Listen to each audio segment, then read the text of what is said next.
Hi viewers, ఈరోజు మన ఆశ్రమంలో వీడియో ఏమిటంటే పేరాయగూడెం నుంచి నార్లపాటి శ్రవంతి గారి జ్ఞాపకార్థం వారి తల్లిదండ్రులు నార్లపాటి రాంబాబు గారు, శ్రీమతి సీతారత్నం గారు మన ఆశ్రమంలోని వృద్ధులందరికీ అన్నదానం ఏర్పాటు చేయడం జరిగిందండి. జ్ఞాపకార్థం కాబట్టి ఒక నిమిషం అందరం మౌనం పాటిద్దాం.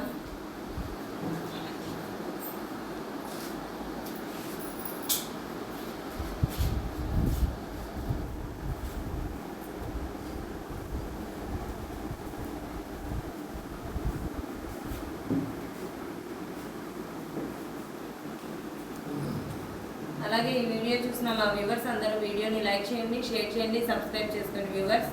Thank you so much.